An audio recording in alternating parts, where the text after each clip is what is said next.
le prince Charles partage son émotion, idée, avoir été convié par le responsable du journal The Voice, Lester Holloway, pour célébrer les 40 ans d'existence de la publication.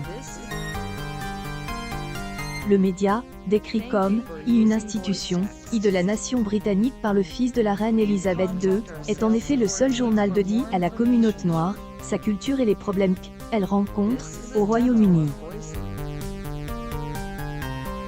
Et au cours des 4 dernières décennies, avec les énormes changements dont nous avons été témoins, le seul journal britannique de la communauté noire a existé encore et devenu une institution et une partie cruciale de notre société.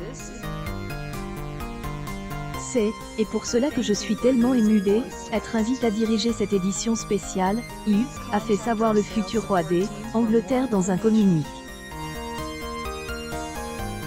La monarchie britannique a souvent été taxée de racisme, que ce soit à la suite de propos tenus par le prince Philippe, le défunt époux de la reine, ou bien, plus récemment, par Meghan Markle.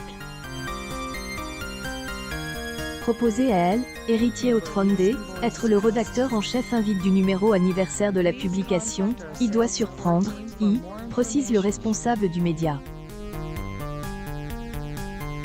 Lester Holloway a donc tenu à expliquer son choix à ses lecteurs.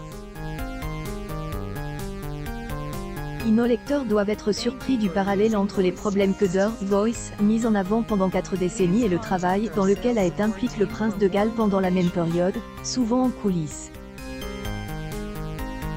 Au cours des décennies écoulées, ces causes ont été, à un moment, méprisées et ridiculisées, mais au jour, elles sont largement reconnues. Les recherches nous montrent combien nous devons aller loin pour devenir une société vraiment équitable.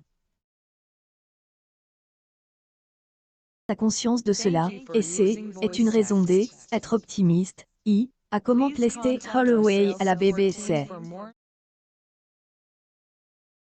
Le numéro spécial de The Voice sort le 1er septembre, avec des interviews de elle, acteur Idris Elba, de elle, autrice Bernardine Evaristo et de la baronne Laurence of Clarendon, qui avait obtenu une réforme du système judiciaire britannique après le décès de son fils, Stephen.